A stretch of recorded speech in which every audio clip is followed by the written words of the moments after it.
And that's when I wanted to learn the technical bits of it. I just wanted an understanding of how things work out. Right. And that's when I did. I went to NIFT. So tell me, what kind of a designer are you? Are you the one who has her fingers in all the jars? The industry by the year is getting more and more challenging. A fun fact is that Dubai for Indian traditional wear is not a great market. Right. When we launched our first collection, it was actually sold out within 48 hours. Riddhi, you've created a distinct identity in the market that is saturated with fusion wear. Yeah. What differentiates Riddhi Mehra? Riddhi, I am so thankful that you're here. You took out your time for the Style Circle. My circle is growing with the people that I truly care about. I know that I've seen your trajectory, like literally from when you started in Yeah. 2012. But I just want to really take this time to thank you Not for at coming. all. Thank you so much for having me here. I'm so excited to be here today. Yeah, lovely. I always like to start from the very beginning, not going super deep, but I still want to know a little bit about the educational background that brought you to where you are.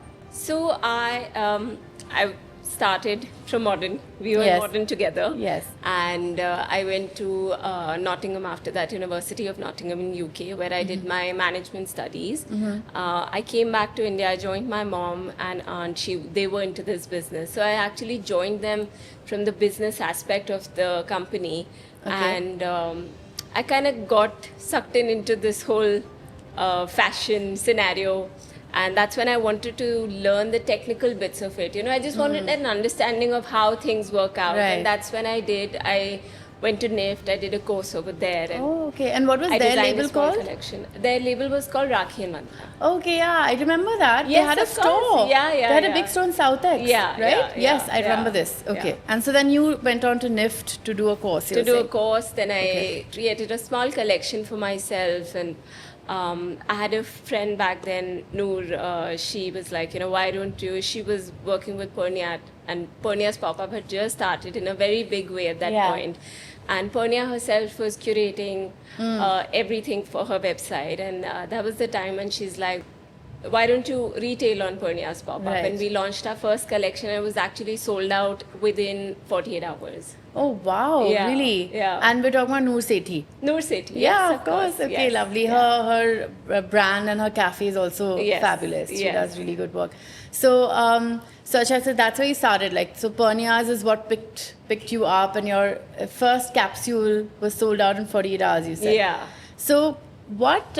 So when you did that, like, I want to know that. Did you feel like you have arrived then, or was it much later? Not at all. I think it's been quite a journey. Yeah. For me, there was a different milestone at every step, and Mm-hmm. achieving that was, a mini success. Like a stepping stone. Like Yeah. a stepping Okay. stone. Yeah. And so definitely not. I mean, that was just something that was unexpected and very exciting at that point. Yeah. And it gave me encouragement. It gave me a boost to sort of plan for the next step. And the good part was I always knew what I wanted because I'd had that experience from my mom and aunt's label. Right. So I kind of had an idea of what to do next. And I always had clarity of what to do next, and that kind of kept me going. That kept you going. Yeah. Okay. So tell me, with your working with your mom and your aunt, like, tell me, like, maybe a quick 3 really good observations that you learned super early on, that you felt like, things like, okay, this I'm never going to do, or this is such a great idea, this is what I want to grow with. Did you have those learnings? I don't think I ever had anything that I didn't want to do. It was more about what I wanted to do. Okay.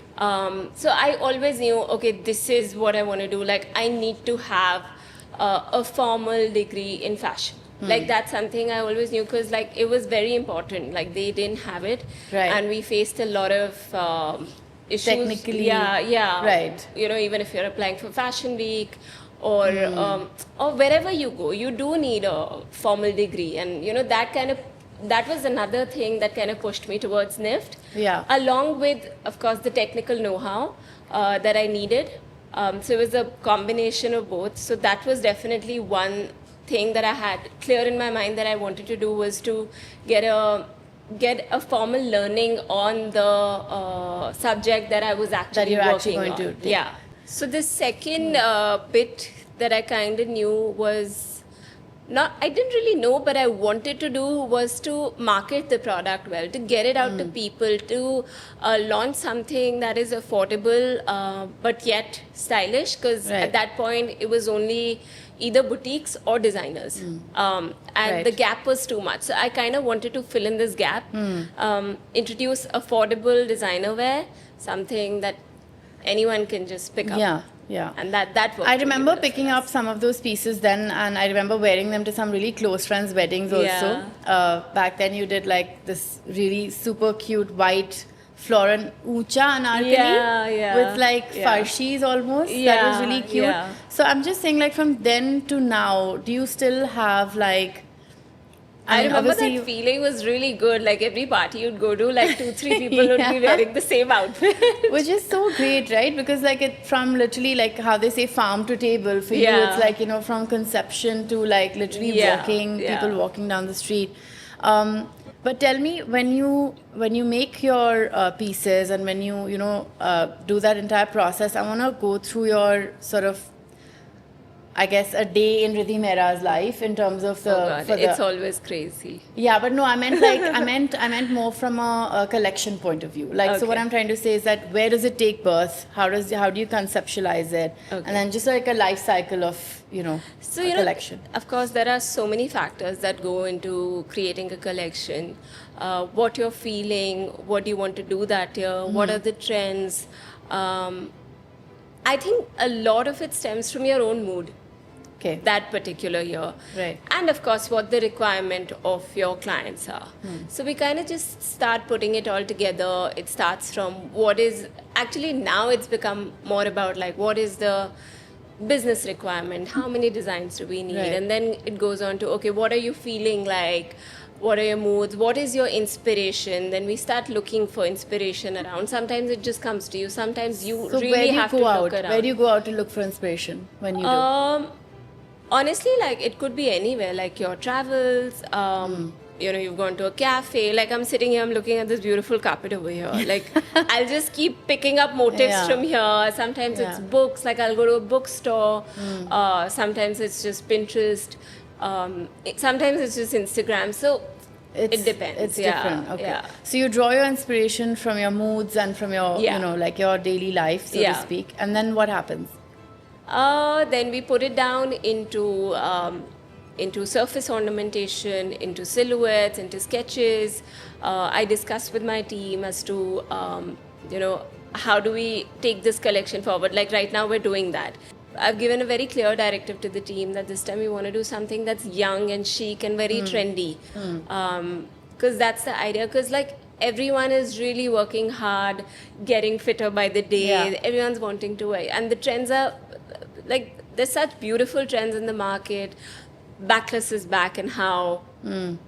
So yeah, just putting trends together, putting thoughts together. What are you feeling? What is trending? And then kind of just converting Taking it that from into there. And then you your go into creations. sampling, I'm assuming. Yes, Samples yeah, and yeah, trying and testing. yeah. And then when you do all of that and when you feel like, okay, now I have how many styles does a collection take for you? Completely depends. Like we've just shot a collection which was about 45 styles, Oh, and wow. now we're doing another one which is going to be again like 30 to 40 styles. So this is So 45 this is a big new year for us. styles? Yeah. New. styles and bridal my gosh. styles. Like Oh, this wow. was a really big collection we've done for the first time. We've just launched our bridal wear. Oh, Actually, we did that last year. We launched it last year, but this Yeah. time we've gone a step further. further. Yeah. I mean, We've done 45 new styles is a big deal. We're also launching menswear this year. Oh, that's and lovely. kidswear. I mean, I'm glad you said that because at some point down my questions Yeah. road, this is one of the questions that when are you heading and all that. Yeah, But this so is so soon. great to know, and I'm glad you've shared it on the platform. But so again, coming back to the life cycles, you do all of that, and then you do your trend analysis, you do the samples, and you build a number of Yeah. styles that Yeah. takes in, right? And so then you get into production, and then you shoot. Yes, then we start conceptualizing the shoot. You know, that in itself has become a very big part in today's industry, because I just feel like the way you present your product is very important, because the algorithms of Instagram keep changing. You know, back in the day you would just make 2 collections, shoot a campaign, keep posting that for the rest of the year, and you were good. But now it's all about creating reels, creating content, what can go viral. Sometimes the silliest of things go viral on Instagram. In fact, most of the time the silliest of things go viral, and sometimes, you know, something that's professionally shot, very well put together, very well thought, will just not get any engagement. So it's just become very tricky as to how you're going to get that engagement, especially for brands. I feel like, you know, because most of the brands are investing into ads now, so and content creators are kind of getting like better engagement versus brands, because brands spend on boosting. Right. So in this entire life cycle, like how much lead time does it take from concept to the shoot to the fact that it's out in the stores? 2 to 3, no, actually about at least 3 to 5 months. 3 to 5 months. Easy. Could be 6 months. And then this is when, how many collections a year do you do this? Like how many? I think we do at least 4 to 5 collections. Oh wow! A year. So we're literally just so doing you don't this have enough all months in a year. Yeah. You don't have enough months in a year. Like with that math, it just, if the math isn't we're mapping. Literally just doing this all year round. It's like working on a collection, launching it, working on a collection, launching it, and then the rest of the things keep going in the background. So is this getting, like, now that we know your life cycle, it is getting a bit monotonous. It's getting a bit monotonous, right? I feel like because it's what happens in your office must constantly just be like, you know, which is kind of great, but at the same time, like, just to be and sometimes it gets a bit stressful, because like, you know, not always you can be as creative, right? Sometimes your creative juices just flow, and sometimes it's a block. I mean, I remember like when you had started at that time, I think one collection would take you easily through the entire year almost. Right? Like 1 or 2 collections, and you're keep good. Introducing a new color or something every now and then, and work on the next collection for the next year.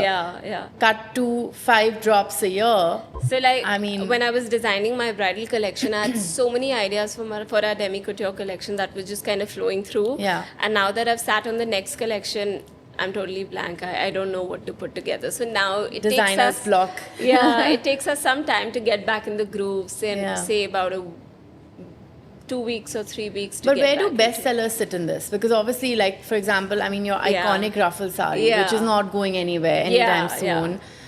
How do you, I mean, you have to keep reinventing that too, right? That's honestly the easier part of it. Because like, if a formulas work, like, that just keeps going on. The tougher bit is to create something new. Like the ruffle sari did really well for us, and we constantly have this demand of creating something new again, something that's as good. Now that is something that's stressful, because like we've tried so much and we've never been able to find, at least not till now. I'm hoping in the next collection we do. And we're really now working towards that. But we've not been able to get something that's been as nice. But in the next collection, I'm pretty sure we'll it's really it's quite a thing, right, to hit that home run.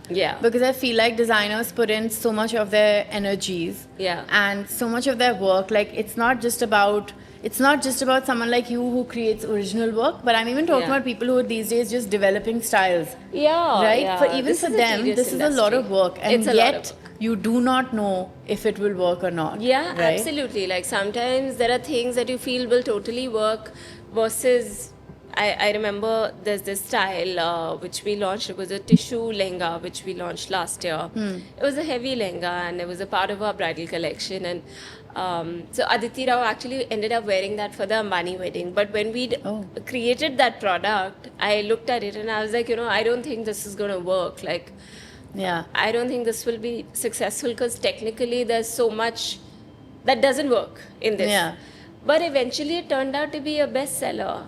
And she looked great. She looked really stunning. So we did have issues with that so after Aditi wore that, for the next 2-3 months, we were not able to produce that style. Because of the technical issues that were the challenges. Now we kind of figure it out. Okay, wow. But that's really tough, because then that's your time lost. In the designer's world, it's that's your time lost, right? Because but also it's a handloom fabric, so just trying to manage that with the commercial aspect of the business, trying to get numbers, that's where Yeah. it becomes a bit of a challenge. So tell me, what kind of a designer are you? Are you the one who has her fingers in all the jars, or are you like, listen, please take all of this away from me and let me do what I do? How do you I handle your have my business? fingers in all the jars, all the but jars. also I do need that time where I'm like, okay, let me just focus on design, because Yeah. you have to do that. Yeah, yeah. There are times where you But have what is it that, apart from designing something that really you feel like that catches your mood, that catches my mood would be marketing for sure. Marketing. Yeah. Okay. Yeah. And then are you like an AI fan? Do you use AI to do this? Not much. Only ChatGPT. I think But we we're that are- in between generation, where we can only just about touch Chat GPT. But Honestly, I keep would doing love to explore AI tools, and in Yeah. fact, that is the next on my agenda. But the thing is, there's no time. things. There's no time. There's just no time. So, I guess when I'm done with my next collection, that's when I'll start exploring something. I mean, by the time you're done with your next collection, you'll be designing the next. The next one. So literally, I just So you like don't last have week, time I to just breathe. shot one collection, and now Yeah. we're working on the other one. Oh my God, that is. Yeah. It just sounds crazy, but Yeah. you make it look so effortless. The Instagram. I think that's the beauty of it today, Yeah. with like the team of photographers, videographers, stylists, whatnot. Coming to this team, I want to know, what's your dream team look like? Like, what is Riddhi Mehra as a brand? Their dream team, like the best stylist that you can get your hands on, and the best photographer. Who are the people that you like to work with? Honestly, I feel we're already working with the best teams. Mm-hmm. But having said that, there's so much talent in India. I would love to go to Bombay and explore some talent there, because Yeah. what we've done has mostly been Delhi. I've not worked with the Bombay stylists as such. Yeah. So maybe stepping there, maybe working with Priyanka Kapadia, like she's super talented. And Who do you work with when you're in Delhi? we just shot with Janvi Bansal. Okay. And Gopalika is one of my favorites, all-time favorites. Right. Otherwise, we end up styling the shoots ourselves mostly. Okay. Yeah.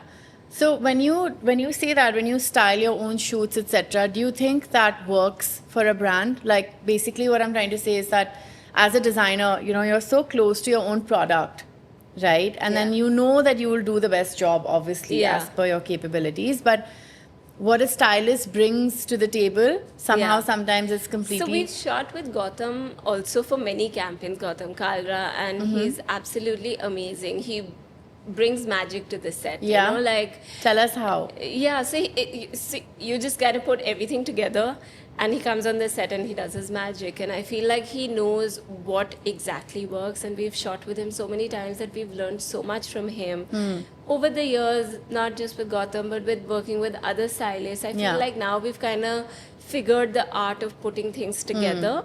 And as you said, like, the designer knows themselves Yes. the best as to how to bring Yes. out a garment.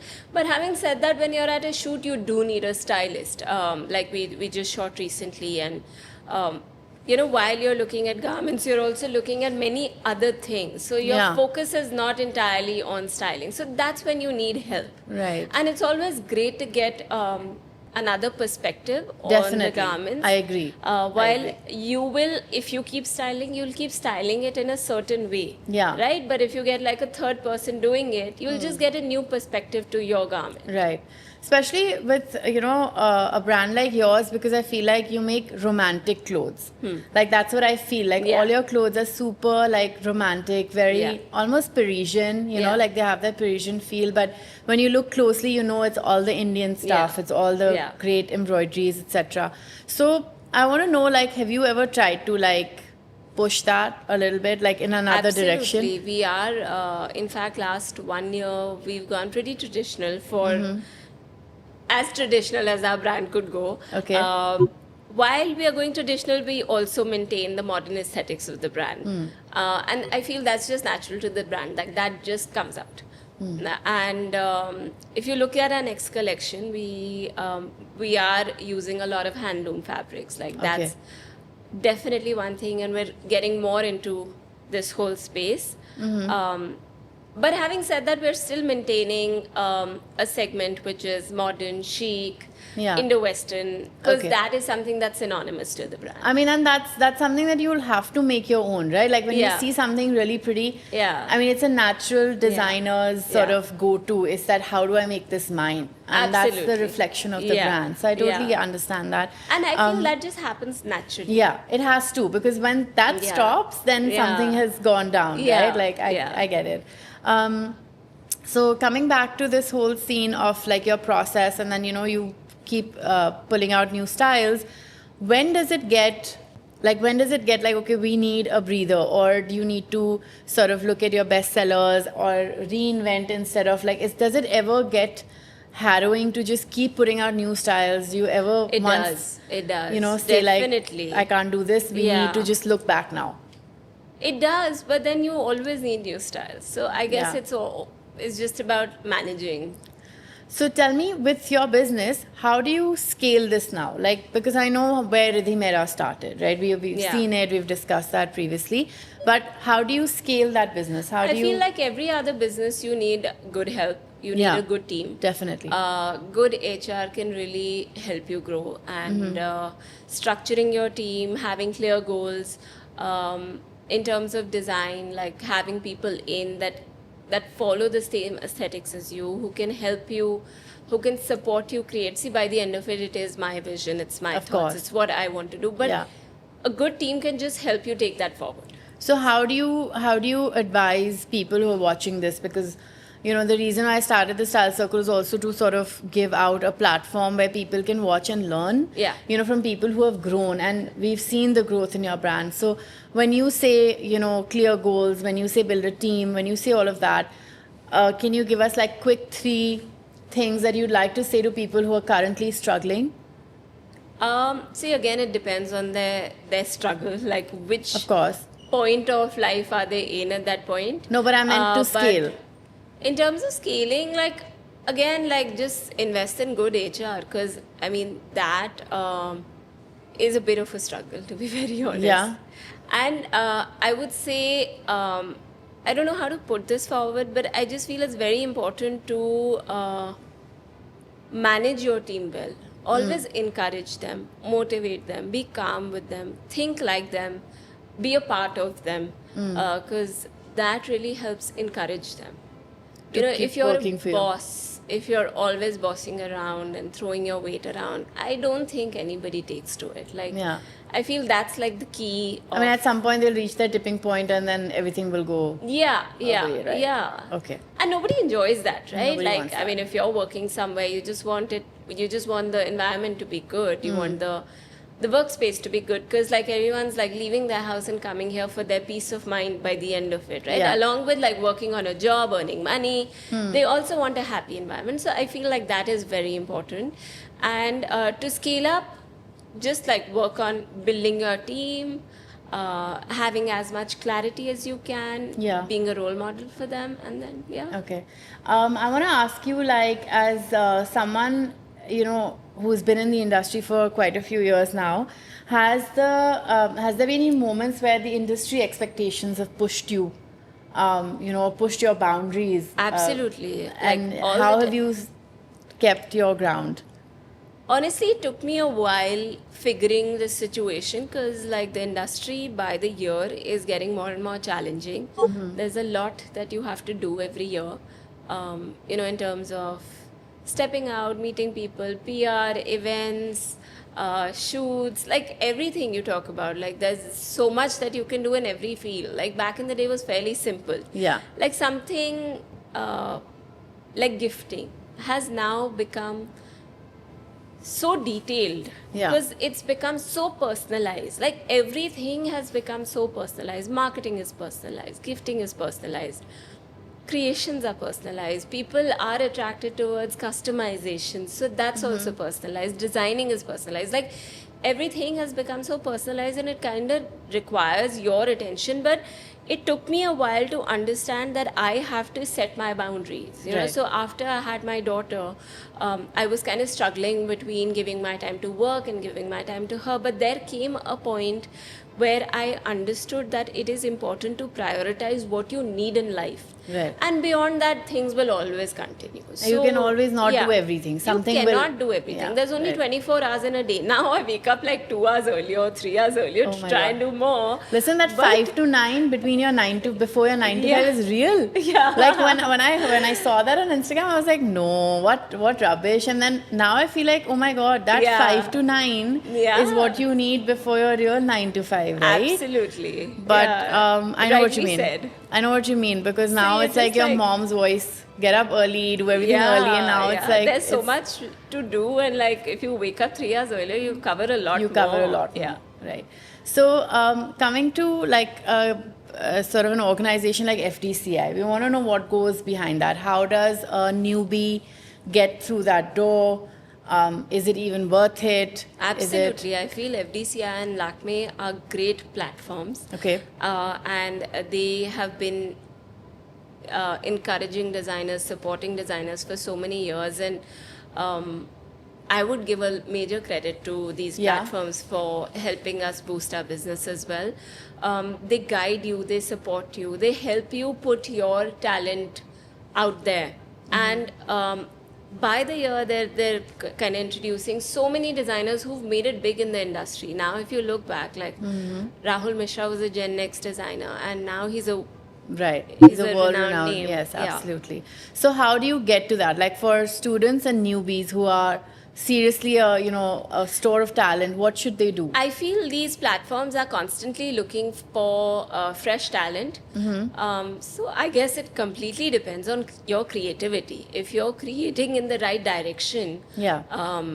and you're presenting it well, and you go to them, I mean, they'll be happily taking you. So in. they just accept you. There's no like, like copying and all will not work. You need to be original. of course, no, Yeah. but I meant like in No, terms I'm just of saying, like yeah, of for course. newbies, like you need to have an original idea. A and new point of view, of course. a new point of view, and that is what kind of helps you get it through Right. these And once you get through, you have to keep doing shows every year, right? I mean, you should ideally. You But should. it's an expensive proposition from what I hear to do shows. Not really. Honestly, they Yeah? really like support designers. Like initially, if you're doing a show, it won't be that expensive.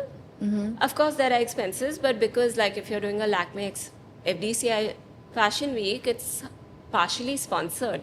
Right.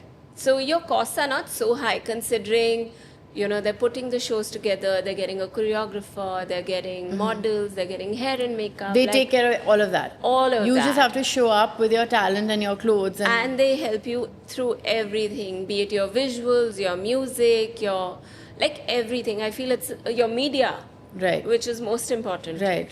So I feel it's a great platform because without this, designers would be lost. Yeah. And it's a great, like, I think it's that first initial step that you take, and then you get all that support. It's always good Yeah. learning and good Yeah. help. What do you think about internships?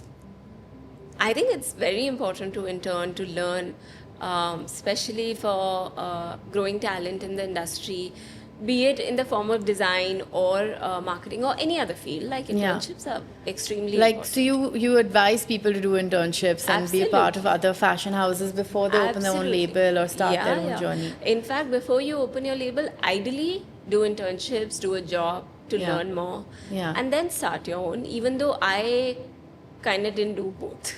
I mean, but you had started, a learning but experience with yes, your family, yeah, so yeah. that was a big deal. So and that was a kind of internship that I did when I Right. joined my mom. I was just interning only, like I was Yeah. not really doing anything. Right. Yeah. But it was, And that really helped me because without yeah. that experience, you cannot start your own label. you can't start Yeah. your own label. Riddhi, you've created a distinct identity in the market that is saturated with fusion wear. Yeah. What differentiates Riddhi Mehra? That's a very good question. Yeah. Thanks. Honestly, I don't know how to put that together. Yeah. What would you say?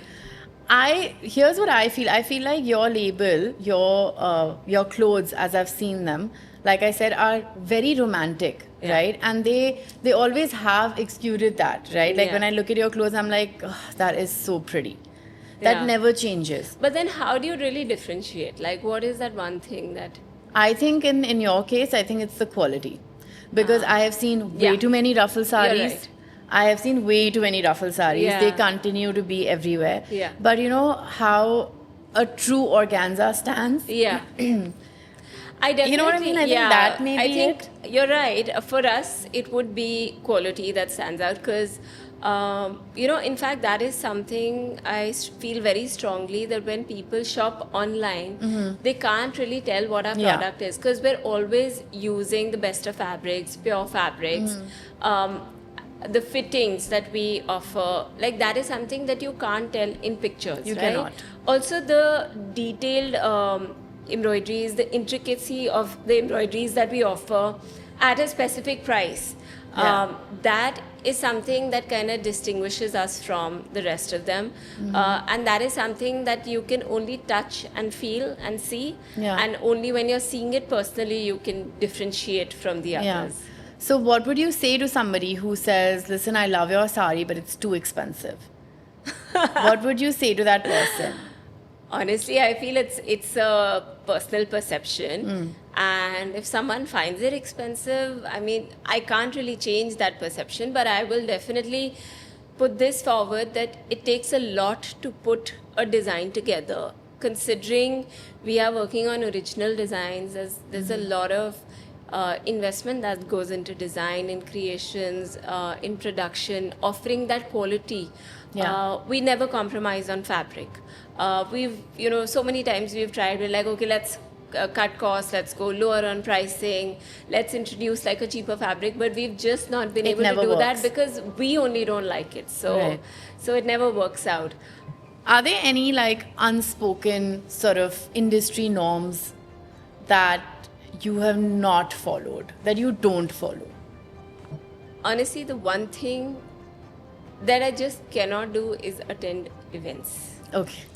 I hear Like, you. I hear you. I would love to. I mean, Yeah. if I had the time, I would love to. It's just that I'm always like tied up with something or the other, and I really enjoy working. So for Yeah. me, like if there is a day where you have to go to an event or go to the office and finish some tasks, I'd always prefer going to the office and Really? finish my things because that gives me satisfaction. It gives me peace to just kind of be and do Right. what I wanted to do. Yeah. Also, I think like the events So sometimes. my team is perpetually pushing me for events. Yeah. They're like, okay, we should have a press event, we should have this event. And I'm Yeah. just like, why don't you guys go for it? Yeah, yeah. And I mean, I think that's something that it's a catch-22, right? Yeah. Because when you do go out, you do Yeah. get a fresh perspective. Yeah. Conversations are, It's honestly great to be Yeah. there. You learn so much, you get to know so much, you meet people. It's Right. always great. But it's just that there are only that many hours in a day. Yeah. And staying in Delhi with the traffic, Yeah. staying in Chhatarpur, It's not possible. not possible. Correct. So just, we're like, guys, just come home to talk to me. It was the easiest coming here today. I know, right? I'm just so glad. Like I said, one less thing that you have to worry about. Do you think that today the industry gives enough credit to fashion? I mean, like women-led fashion houses, women-led fashion entrepreneurs. Not really. I feel Yeah. it's equal. I mean, I don't think anybody differentiates between, okay, this is a woman designer, so she's preferred over a man designer. Mm-hmm. I don't think that works. It works that way. I feel like consumers, especially, don't really care. All it matters is, what is this look? How does it look like? Does it fit my budget? Is the fabric okay? Is the quality okay? And what should I go for? Right. I mean, those are the choices. Nobody really cares about a man or a woman. Like, it No, doesn't- but I meant like for you personally. Do you feel like you get enough credit or opportunity or whatever from the industry? Like, is the industry not really. Not really. I feel it's equal, and I feel it should be like that. Why should a woman designer get more opportunity over a man designer? Over a man designer. It absolutely depends on your creativity, on your creation, and it's the product that matters Right. by the end Okay. of it. Okay. So tell me, how in tune are you with like international fashion weeks? Because like Honestly, not much. No, not you're not. much. So For there's me, nothing what that- matters is our Indian fashion weeks, Our and Indian- that's what I enjoy. And so do you attend other shows? no. Okay. So you don't attend other shows, but Indian fashion I shows. have huh? literally just attended one show in my life. Really? Whose was it? I can't even remember whose was it. I think it was Jayanti's. It was Jayanti Jayanti's, Reddy's, okay. Jayanti's couture show last year. Okay. I think that is literally the only show that I have attended Seriously? over so many years. All these years of being in the industry, and that's the only show you attended? Yeah, I remember like a friend inviting me to one of the shows, and I really tried making for it. It was Nupur Kanoi invited me, Yeah. and I really, really wanted to go for her show, but I just got caught up with some fittings or something, and then I rushed, and they're like, "Sorry, now you can't enter." So I stood outside and I saw it on a screen, but I didn't go in. Okay. So when you're, like when you're scaling, like we talked about scaling your brand and scaling your label, have you set your eyes on like any kind of global markets? Do you want your label to reach another country? Of course. While I don't follow international fashion weeks, because I feel like it's not much of my interest considering we do Indian fashion. Having said that, reaching to global markets is very important, and we're already doing that. We're already supplying to different parts of the world. Oh, really? Yeah, Where of else course. is the label available? We retail in US, in Chicago, in New York, in LA. In like in multi-designer Dubai. stores, or how do you? Yeah, in multi-designer Okay, stores, nice. Yeah. Oh, wow, that's amazing. In Bangkok, and many more. Middle East also, so many places in Middle East. We're already, Yeah. in fact, we did a collaboration with Harvey Nichols a few years back Oh, wow. in Kuwait. And that works well. Like, how is the global scene for the label? Excellent. Yeah, it's really good. Yeah. And I think I actually see it working abroad because I feel like your clothes are super comfortable. Yeah. Like, comfort has always been your first luxury, Yeah. right? So, last couple of years, we'd kind of pulled back a little, but now we're stepping back into the global fashion scenario again. is there a sort of a country that you're concentrating on? Something that you've previously seen has worked for you? And I think Middle East has worked for us really well, and that's the next country that I would, not country, but like an area I would like to explore.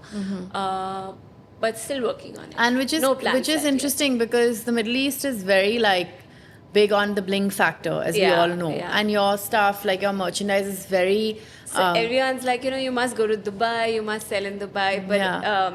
a fun fact is that Dubai for Indian traditional wear is not a great market. No, it's not. Yeah. No, but I was just saying, like the Middle East in general, keeping your merchandise, your clothes, your designing in mind, like it's very sophisticated and understated, right? It's Yeah. not really like out there, but it still does well. So that's really interesting to see. Yeah. I think it's the comfort and the ease factor of the garments is what. But it's mostly the Indo-Western part of it that does Okay. well over there. Yeah. Does Riddhi Mehra, the label, have a Pret line? So we have breadth, but Okay. we don't focus so much on breadth. I think our focus is more demi couture and couture as of now. Okay. So when you say demi couture, it's just one step below the actual, Yeah. your Yeah. heaviest lehengas and Yeah. your suits and stuff. And so Pret, you would say, is much. Yeah. Demi couture is not your Pret, right? It's No, demi couture is not up. Demi couture is actually our main line. right. So that's like the price bracket between 60 to 1 lakh. So that's like a sweet point for our label. Nice. I'm really looking forward to you relaunching your Pret. Yeah. I am like an all-over Pret fan. I just feel like it's that minimalism of the brand, Honestly, when but the you best start of it. Doing couture, breadth is not something you can come up with so easy. Really? Yeah. It really takes a lot of effort to go into that because like when you're so used to putting in elements, the more you put, the better it is. Of course. So it's And the very hard costing and to everything is cut also down. gets because Pret is obviously like your base. Also, in it's a terms of- different ball game altogether. Like, with Pret, you got to do numbers and like, it's a different business altogether. Yeah, but I don't know, a business I'm really attracted to. I feel like Pret is like my calling. Okay, so tell me that what is your opinion on like this whole sustainability movement? It is now a full-blown movement. Yes. It's a full-blown revolution, something that I'm actually quite happy with. I feel like absolutely. I feel it's very important. There are Yeah. times where you see such disturbing images on the net. Yeah. Where there are piles and piles of fabric, yeah. and it's quite disturbing. And in fact, just a couple of days back, I came across these images, and I was just like, what is it that we can do? I mean, we're already incorporating some sustainable practices, but what more can we really do Yeah. while this is our business? Yeah. You know, yeah, so yeah. I mean, So we- it's actually that's what I was going to talk about. Like, it's funny you say that because we're in that business or we're in that Yeah. zone, and we always talk about reinventing looks, and we always talk about new stuff. yeah, And then at the same time, we're saying, listen, there's like oceans of textile waste, yeah, right? Which is Yeah. just going crazy. So, is this the fashion cause that you stand for, or do you have your own fashion cause of your own that you sort of support? I mean, definitely, this is something that I stand for. Sustainability in today's day and age is very important. One thing that I would suggest to everyone, be it whoever, is at least start with packaging. Like, making your packaging sustainable is extremely important, and then, of course, take steps to kind of move into your main business. Yeah. I'm very glad, like, bigger giants like H&M, Zara, or all these companies are really making an effort to go sustainable. I mean, they must. They're the ones who are the biggest factors. yeah. They're the fast fashion, Yeah. so they have to make the effort. But does your brand also do that? Like, do you have sustainable packaging in terms of? Yeah, okay. so we are working on that. Yeah. And we should be launching that soon. Okay, now. Yeah. amazing. Coming to, like, I want to move this conversation to now personal style, because Okay. that's like, I mean, that's the conversation that I would really like to drive with. But in accordance with your style and your, look and feel, I want to know the 3 pieces that every modern Indian woman should have in their